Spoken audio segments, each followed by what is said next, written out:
अस्सलामु अलैकुम दोस्तों, स्वागत है आपका हमारे चैनल पर। आज हम एक ऐसे विषय पर बात करने जा रहे हैं जो न केवल दिलचस्प है बल्कि प्रेरणादायक भी है। हम बात करेंगे उन प्रारंभिक मुसलमानों के असाध्य साहस और दृढ़ता के बारे में जिन्होंने अपने विश्वास के लिए अनगिनत कठिनाइयों का सामना किया।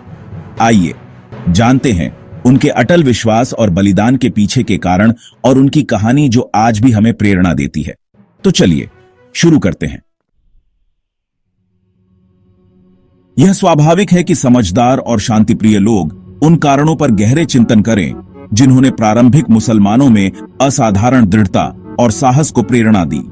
यह जानना भी स्वाभाविक है कि वे लोग कैसे असहनीय अत्याचारों और क्रूर यातनाओं को सहन कर पाए।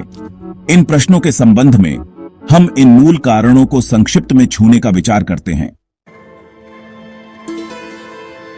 1. अल्लाह में अटल विश्वास। सबसे पहला और प्रमुख कारण निस्संदेह अल्लाह में अटल विश्वास और उनके गुणों की गहरी समझ है। जिस व्यक्ति के दिल में यह विश्वास गहरे तक समाया हो वह आगामी कठिनाइयों को तुच्छ समझेगा और किसी भी परिस्थिति में विश्वास की मिठास से उनकी तुलना नहीं करेगा। फिर झाग तो किनारों पर कचरे के रूप में बह जाता है, जबकि जो मानव जाति के लिए लाभकारी है वह धरती पर रहता है। नेतृत्व के प्रति पूर्ण प्रेम यह बात है। मोहम्मद सल्लल्लाहु अलैहि वसल्लम मुस्लिम समुदाय और समस्त मानव जाति के महान नेता अपने उत्तम आचरण और उच्च गुणों में सचमुच अनुकरणीय थे। कोई भी उनके जैसे उदारता, ईमानदारी, विश्वसनीयता और संयम के गुणों की बराबरी नहीं कर सकता था और यहां तक कि उनके शत्रु भी इसे स्वीकार करते थे।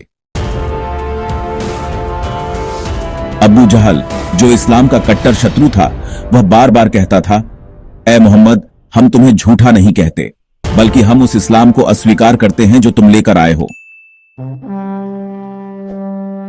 एक बार कुरैश के 3 लोगों ने चुपके से कुरान की कुछ आयतें सुनी।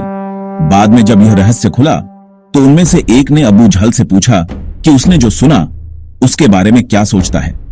उसने जवाब दिया, हमने बनु अब्द मुनाफ के साथ नेतृत्व और उदारता की प्रतिस्पर्धा की और बराबरी की। फिर उन्होंने दावा किया कि उनके बीच एक नबी आए हैं जिन पर आकाश से वही यानी प्रकाशना उतरती है। मैं कसम खाता हूं हम कभी उन पर विश्वास नहीं करेंगे। इसके जवाब में अल्लाह ने कहा, यह तुम्हें नहीं बल्कि अल्लाह की आयतों यानी कुरान को जालिम मतलब मुशरिक और गलत करने वाले अस्वीकार करते हैं। 6:33। एक दिन कुरैश के लोगों ने पैगंबर सल्लल्लाहु अलैहि वसल्लम पर 3 बार तंज कसा। वे चुप रहे, लेकिन तीसरी बार उन्होंने कहा, ऐ कुरैश, तुम्हारे लिए विनाश तैयार है। यह सुनकर वे सचमुच हतप्रभ रह गए और उनके दिलों में गहरा भय समा गया। यहां तक कि सबसे कट्टर शत्रु भी अपने अपमान की भरपाई के लिए दोस्ताना व्यवहार करने लगे। जब पैगंबर नमाज में सजदा कर रहे थे तब उन पर ऊंट की अंतड़ियां फेंकी गईं।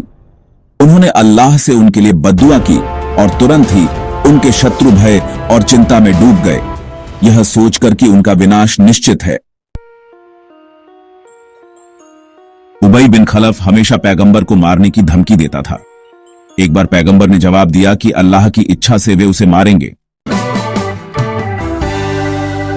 उहुद के दिन जब उबई को गर्दन में एक खरोंच आई तो उसे पैगंबर की बात याद आई और वह डर गया कि वह मुझे थूक कर भी मार सकता है। साद बिन मुआद ने उमैया बिन खलफ से मक्का में कहा, मैंने पैगंबर को कहते सुना कि मुसलमान तुम्हें मार डालेंगे। यह सुनकर उमैया इतना डर गया कि उसने मक्का से बाहर न निकलने की कसम खाई। फिर भी बद्र के दिन अबू जहल ने उसे जबरदस्ती साथ ले लिया। उसने तेज ऊंट खरीदे ताकि जल्दी भाग सके और उसकी पत्नी ने भी साद की बात याद दिलाई, लेकिन वह बोला, मैं कुरैश के साथ थोड़ी दूरी तक जाऊंगा और फिर अलग हो जाऊंगा। यह वह भय और आतंक था जो उनके शत्रुओं को हर जगह सताता था। दूसरी ओर पैगंबर के मित्र और साथी उन्हें अपने दिलों में सबसे प्रिय मानते थे। अबू बकर बिन अबी कुहाफा को एक बार उतबा बिन रबिया ने बुरी तरह पीटा। उनका शरीर खून से लथपथ था और वे मृत्यु के कगार पर थे। फिर भी जब उनके लोग उन्हें घर ले गए तो उन्होंने कसम खाई कि वे तब तक कुछ नहीं खाएंगे पिएंगे जब तक उन्हें अपने प्रिय साथी मोहम्मद सल्लल्लाहु अलैहि वसल्लम की कुशलता की खबर न मिल जाए। यह थी वह निस्वार्थता और बलिदान की भावना जो प्रारंभिक साथियों की विशेषता थी। जिम्मेदारी का बोध प्रारंभिक साथी अपनी विशाल जिम्मेदारी से पूरी तरह अवगत थे। वे यह भी जानते थे कि इन जिम्मेदारियों से बचना असंभव है, भले ही उन्हें इसके लिए अत्याचार सहने पड़े। आखिरत यानी परलोक में अटल विश्वास उनका जिम्मेदारी निभाने का सबसे मजबूत आधार था। उनके धर्म की रोशनी ने उनके दिलों में यह पक्का विश्वास भर दिया था कि एक दिन क़यामत यानी पुनरुत्थान के दिन उन्हें जरूर उठना होगा और अपने सभी सांसारिक कर्मों का हिसाब देना होगा। वे इस बात को लेकर बिल्कुल निश्चित थे कि उनकी परलोक की स्थिति, चाहे वह स्वर्ग की अनंत सुख शांति हो या नरक की शाश्वत यातना, पूरी तरह उनके इस सांसारिक जीवन के कार्यों पर ही निर्भर करेगी। कुरान की आयतें और सूरह उस अंधकारमय और कठिन समय में धीरे धीरे बहुत ही आकर्षक और प्रभावशाली ढंग से उतर रही थीं, जो इस्लाम के सिद्धांतों की सत्यता और ठोसता को समर्थन दे रही थीं।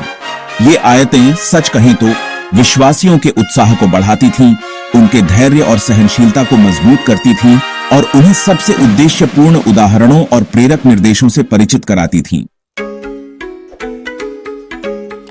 मुसलमानों को शुरू से ही यकीन था कि इस्लाम में प्रवेश का मतलब कठिनाइयों में पड़ना या अपनी कब्र खोदना नहीं है। वे जानते थे कि इस्लाम का उद्देश्य झिलियत यानी अज्ञानता की परंपराओं को मिटाना और इसके अन्यायपूर्ण तंत्र को नष्ट करना है, ताकि यह पूरी धरती पर अपना प्रभाव फैला सके और मानवता को अल्लाह की प्रसन्नता की ओर ले जाए। तो दोस्तों, यह थी उन प्रारंभिक मुसलमानों की प्रेरणादायक कहानी जिनके विश्वास, साहस और बलिदान ने इस्लाम की नींव को मजबूत किया।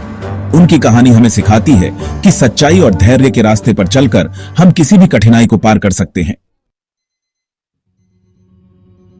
अगर आपको यह वीडियो पसंद आया तो कृपया लाइक करें, शेयर करें और हमारे चैनल को सब्सक्राइब करें।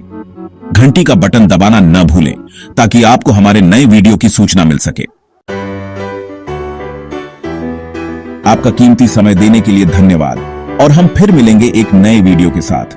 तब तक के लिए अल्लाह हाफिज और ख्याल रखें।